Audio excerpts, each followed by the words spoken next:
They let the dishwasher give a TED Talk? That was the first thing my sister Claire blurted out when my name popped up on the screen during a tech conference livestream last year. Everyone at the table laughed, including my mom. But let me rewind. My name's Valerie Tran.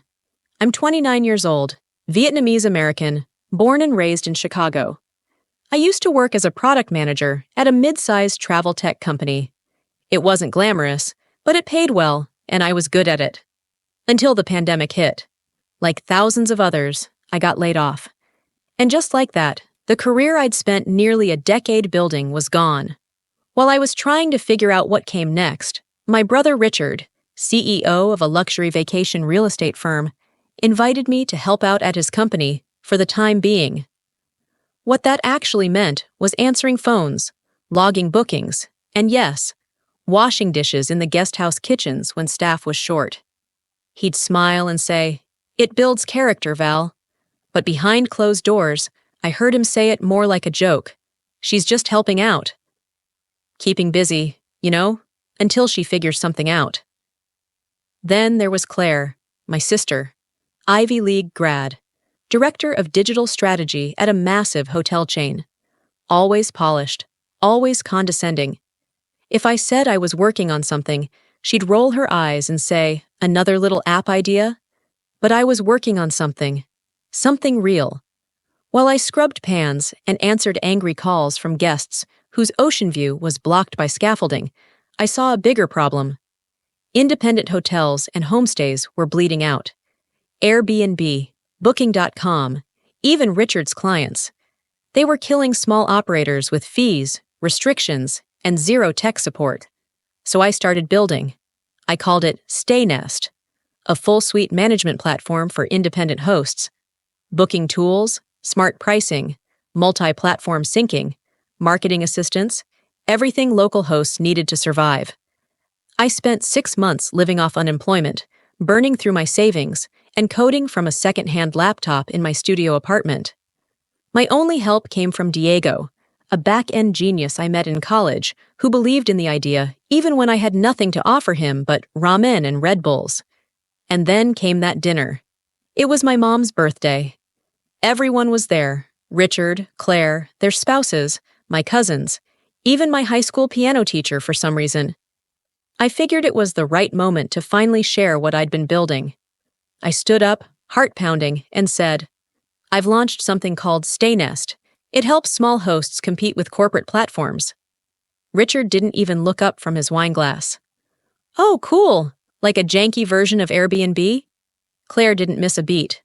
"What does it do? Schedule towel folding?" The table erupted in laughter. Even Mom gave that tight, uncomfortable smile, the one she uses when she's embarrassed for me. "I've signed up 32 small properties in 2 weeks," I said, trying to stay steady. "And we're helping one in Wisconsin increase direct bookings by 40%. "Wow," Richard said mockingly, raising his glass. "Maybe one day you'll get hired by a real company again." That hurt more than I expected. And just when I thought it couldn't get worse, Mom chimed in. "Honey, Claire's team is hiring a junior assistant. It could be a good foot in the door." A junior assistant. After I'd spent months building a real business, I didn't say another word. I just left. I walked out of that restaurant into the freezing Chicago night, wearing a thin dress coat I couldn't afford to replace, got into my rusted Corolla, and cried the entire drive home. They didn't see what I saw, but I had news they didn't know. That same day, I'd received an email from a travel tech accelerator based in New York. They'd reviewed my prototype and wanted me in their next startup cohort. They were offering seed funding, office space, a team of advisors. And in 6 months, I'd be flying to New York to pitch Stay Nest to a room full of investors. Investors that my sister's hotel chain was already trying to impress. I closed my laptop, wiped my tears, and whispered to myself, "They think I'm a dishwasher. Let's see what they call me after I take their clients." After I whispered those words in my car, "Let's see what they call me after I take their clients," I drove straight home, powered by humiliation and something sharper. Rage. Not the loud, screaming kind. The quiet, focused kind. The kind that turns shame into fuel. I sat at my desk, opened my laptop, and started typing out updates for the accelerator team. No more waiting for validation. No more begging for support from people who never cared to understand what I was building. The next few weeks were a blur. I packed my life into 2 suitcases and moved to New York. The startup accelerator gave me a shared office space, a tiny stipend, and access to mentors who didn't laugh when I pitched my idea. For the first time, people leaned forward when I spoke. They asked questions. They gave advice. They believed in me. I stayed up until 3 or 4 a.m. most nights, coding, fixing bugs, refining our pitch deck. Diego, bless him, pulled all-nighters with me, even though he was still juggling freelance gigs to pay rent. We were broke, exhausted, and clinging to a dream. But Stay Nest was growing. Within 3 months, we'd onboarded over 120 independent hosts across 3 states. Most of them were small-town families, people who'd poured their savings into homestays and were now drowning in fees from Airbnb and VRBO. We gave them a lifeline: lower fees, control over their listings, better visibility, and real-time support. I still remember one woman, Patricia, a single mom in Vermont, who cried on the phone when she got her first direct booking through our platform. "You saved my home," she whispered. And in that moment, I knew. We were doing something that mattered. But back in Chicago, my family still thought I was figuring things out. They hadn't heard about the local tourism magazine that featured Stay Nest on the cover. They didn't know we were being considered for a partnership with the state tourism board. They had no idea that my name had started appearing in founder forums, or that I'd been invited to speak on a panel about women in tech. They didn't know, because I hadn't told them. Then came the call that shifted everything. It was from Anderson Hospitality Group, one of the largest hotel conglomerates in the country, Claire's employer. At first, I thought it was a mistake, but the man on the other end said, "We've been following Stay Nest's growth. Our executive board is looking to modernize our digital operations. We'd like to explore a pilot program using your platform in our boutique properties." My heart nearly stopped. Claire's division, Digital Strategy, was responsible for those exact properties. I said yes, obviously. We signed a non-disclosure agreement and started working with 2 test hotels. Within 3 weeks, both reported a 20% increase in occupancy and a 35% drop in third-party fees. The board was thrilled. Claire, however, had no idea who was behind the change. Until she did. 2 weeks later, I got a text from an unknown number. "Claire, did you seriously build that Stay Nest thing? The one Anderson's testing?" I didn't respond. She called next. I let it ring. 3 days after that, Richard called too. Left a voicemail saying, "Hey Val, let's catch up. Got some ideas we could maybe collaborate on. Family businesses are strong, you know?" Right. Now it was a family business. I didn't reply to him either. But the universe wasn't done turning the knife. That same week, I received an email from the Illinois Tourism Innovation Fund. They'd selected Stay Nest as a recipient of a $500,000 grant to expand across the Midwest. We were going regional. And guess who had been trying to land a similar government contract for months? Richard. He'd been pitching his luxury vacation firm as the go-to partner for rural tourism expansion. But the board went with us, because we actually helped small businesses, not crushed them. I flew back to Chicago the next week for the press conference. When I stepped onto that stage, reporters asked for my name. Photographers asked for more shots. The governor's rep shook my hand and called me a pioneer for local hosts. And standing in the back of the room, hiding behind a column, was my mom. She looked like she'd seen a ghost. I smiled for the cameras, because I knew, when this story hit the news, Claire and Richard's careers were about to fall apart. I didn't go looking for revenge. I went looking for a solution. But once the headlines dropped, revenge found me. The morning after the press conference, Stay Nest was trending in Chicago. Every major outlet covered the story. How a scrappy startup led by a laid-off nobody had built a platform now backed by state funding. The grant gave us credibility, but it also put a target on my back. Claire called again. I ignored it. Then I got an email from her corporate address, subject line, urgent meeting request. Apparently, her board had discovered that StayNest, the platform they'd praised and started rolling out, was built by her own sister. The same sister she'd mocked over and over. The optics weren't great. I didn't respond, but I wasn't prepared for what came next. 2 days later, I received a legal notice. Claire's company was reassessing the terms of our pilot agreement with StayNest. They claimed we hadn't disclosed a conflict of interest, that I'd misrepresented myself. I was stunned. They were trying to kill the deal. Claire was trying to erase me. I showed the letter to Diego. He stared at it, then looked at me. "She's scared." "She's desperate," I corrected. But that didn't make it less dangerous. Losing Anderson as a client would hurt. Not just financially, but strategically. We were gearing up for our Series A funding round, and that contract was the crown jewel of our pitch. Without it, our valuation could tank. I wanted to scream. After everything, after being humiliated, belittled, laughed at, now that I had something real, Claire was still trying to bury it. I didn't sleep that night. I kept playing their voices over and over in my head. "Maybe you should just work in reception."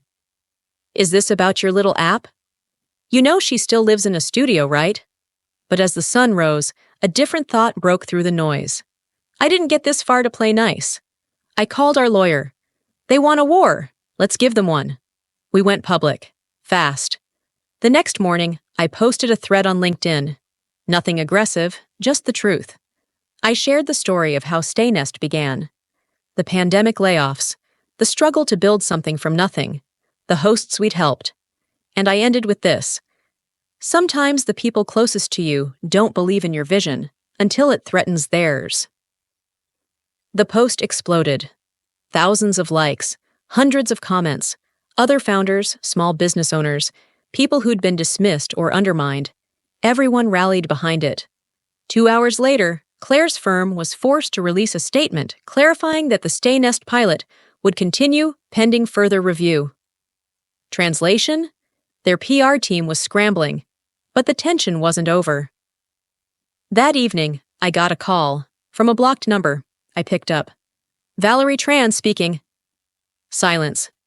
Then Claire's voice, cold, controlled. "You've made this very difficult for me." "I didn't send the lawyers," I said. "You did." She exhaled sharply. "You have no idea how many bridges you're burning." I laughed. "You never let me build any." She hung up. The next week was chaos. Investors were spooked by the drama, but most stayed. We pushed harder, expanded our reach, onboarded 40 more hosts. The noise faded. And then, just when I thought we'd survived the storm, Richard resurfaced. He requested a coffee meeting. I almost didn't go, but curiosity won. We met at a rooftop lounge downtown. He ordered a $15 cocktail and gave me that same smug smile he always had. "You've really made something here, Val," he said. "Impressive." I waited. He leaned in. "We should talk about merging." I blinked. "Merging?" "My firm has the infrastructure, the brand. You have the tech. We combine forces. We could dominate the market." I stared at him. "You want to buy me out?" No, he said quickly. "More like, absorb StayNest into our offerings. You'd get a team, a real salary, and we'd be family again." I couldn't believe what I was hearing. "This is why you brought me here?" He nodded. "Think about it. You're not built to run something this big. Let us help you." I stood up without finishing my drink. "I'll think about it," I said. But I already had. Because what Richard didn't know was that his biggest investor had already pulled out and reinvested in StayNest. Comment the number 3 if you want to see how Richard will find out the truth. I didn't say a word to Richard after that rooftop meeting.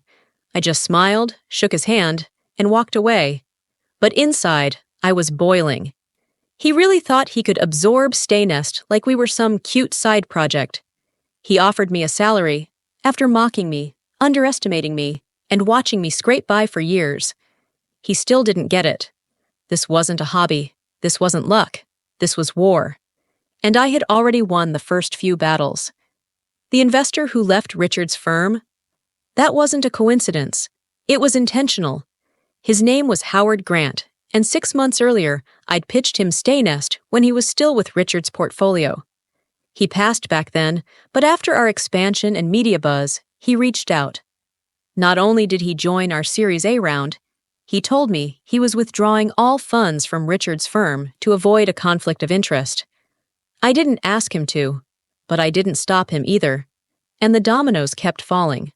A week later, one of Richard's biggest property clients emailed us, asking to transition their homestay listings to Staynest. Then another, and another. We weren't even marketing to them. They were coming on their own. Meanwhile, Claire's situation was unraveling fast. Anderson Hospitality's board voted to expand Staynest to 60 of their boutique properties nationwide. That decision came with a bombshell. Claire's entire department was being dissolved in favor of a new digital strategy team, one that reported to us. Claire didn't get fired, she got restructured. Her new title? Integration Liaison, which basically meant she now answered to Staynest's implementation lead, Diego, the same guy she once called Val's code monkey. When he called to tell me, he was still stunned. She has to join our onboarding meetings, Val. She has to sit through my presentations. I smiled. Keep it professional. But I'd be lying if I said I wasn't enjoying it. Still, revenge isn't complete until it's acknowledged, and that moment came sooner than I expected. Mom invited everyone to a family dinner. Said she missed how things used to be. I almost said no. But then I thought, why not? Maybe it was time they all heard the truth. I arrived in a tailored black suit, nothing flashy, just sharp, confident. Claire was already there, sipping wine like nothing had happened. Richard showed up late, looking tired, like he hadn't slept in days. Dinner was polite, tense, until Mom asked the question I knew was coming. "So, Val," she said cautiously, "how's the little app going?" I set my fork down. "It's going well," I said calmly. "We just closed our Series A, $22 million.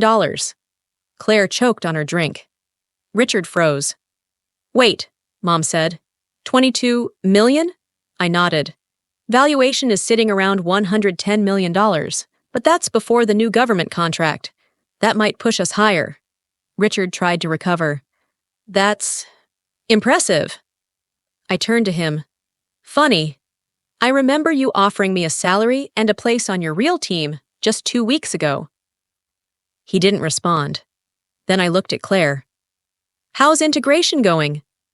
She shot me a glare that could cut glass. "I'm doing what I need to," she muttered. That was all she had left. And just when I thought the evening had peaked, the final twist dropped. Sarah, my assistant, texted me under the table. "Contract signed. You now own 51% of Orion Property Tech." "Congratulations," CEOI stared at the message, then looked across the table at Richard. "Hey," I said casually. "How's Orion doing?" He looked confused. "Still recovering. Lost a few investors, but we'll bounce back." I smiled. "Yeah. About that." He frowned. "What?" "I bought them." He blinked. "You what?" "I bought out Orion's debt portfolio. Their largest creditors were ready to sell. Now I own 51% of your firm's holding company." Silence. "Starting Monday," I continued, "your title will be Director of Regional Growth Initiatives. You'll report to one of our team leads." He stood up, face pale. "You can't be serious." "Oh, I'm dead serious," I said. "But don't worry. You still have a job. I'm not heartless." The entire table went quiet. Mom whispered, "Valerie," but I held her gaze. "You all laughed when I said I'd change the industry. Now you work for me." After that dinner, everything changed. Richard didn't show up to work for a week. When he finally did, he walked into a meeting room where my team was already waiting. His new supervisor, a 26-year-old analyst he once dismissed in an interview, asked him to present his Q2 strategy plan. He didn't even have one. By the end of that week, he was officially moved to a non-client-facing role. He tried to fight it, tried to go above our team, tried to talk to me directly. I ignored every email. Claire, on the other hand, was doing her best to survive. But it was obvious. She hated every second of it. At Anderson, she'd once had the corner office, the prestige, the title. Now, she sat through Zoom calls where our junior product leads asked her to submit onboarding documentation by end of day. One afternoon, Diego forwarded me an internal message. Claire had accidentally sent it to the entire implementation team. Honestly, I can't take much more of this. Being micromanaged by these kids is unbearable. Her access was restricted the next day. HR flagged the message. The company she once helped lead now had her on a performance improvement plan. Mom called me that weekend. She said Claire had been feeling lost, and Richard wasn't himself. She asked if I could just talk to them, help them adjust. I almost laughed. Adjust? They weren't adjusting. They were unraveling. Because for the first time, they had to live what they once forced on me: belittlement, dismissal, irrelevance. And they had to live it under my roof. And still, I wasn't done. We held our annual Stay Nest Summit in Chicago that spring. A gathering of all department heads, partners, and regional directors. We rented the entire ballroom of the same luxury hotel Richard used to brag about owning shares in. He was now working the event, handing out badges at the check-in table. Claire stood by the registration screen, showing guests how to download the Stay Nest app. No one recognized them, until I took the stage. The applause when I walked on felt like thunder. Founders, tech leaders, hosts from all over the country who'd grown their businesses with Stay Nest stood and clapped. Some even cried. I told the story of how it all started: the unemployment, the ramen dinners, the laughs from my own family. I didn't say names, I didn't need to, but I looked directly at them when I said, sometimes the ones closest to you will call your dreams foolish, until they're working for them. The room erupted. After the event, I found Richard standing alone by the lobby bar. He looked older, smaller. "I'll resign," he said quietly. I shook my head. "Number, you'll stay, you'll learn, and maybe, someday, you'll understand what it means to build something with nothing but grit." Claire quit 2 months later. She couldn't take it, said the culture wasn't a fit. I offered her a glowing reference letter. I wrote it myself. Claire demonstrates an exceptional ability to adapt, especially under pressure from younger, faster-moving teams. She never used it. As for me, I'm now the CEO of a company valued at over $250 million. We've expanded to 7 countries. Our team has grown to 300 employees, and I make sure every new hire knows. It doesn't matter where you come from, how polished your resume is, or who doubted you. What matters is what you build. So yeah, they laughed at me, they tried to bury me, but I didn't break, I built. And now, every time they open their banking app, every time they file a report, every time they walk into a Stay Nest branded event, they're reminded that the girl they once dismissed now owns the system they depend on. Comment the number 3 if you want more revenge stories like this one, and don't forget to subscribe for the next jaw-dropping twist.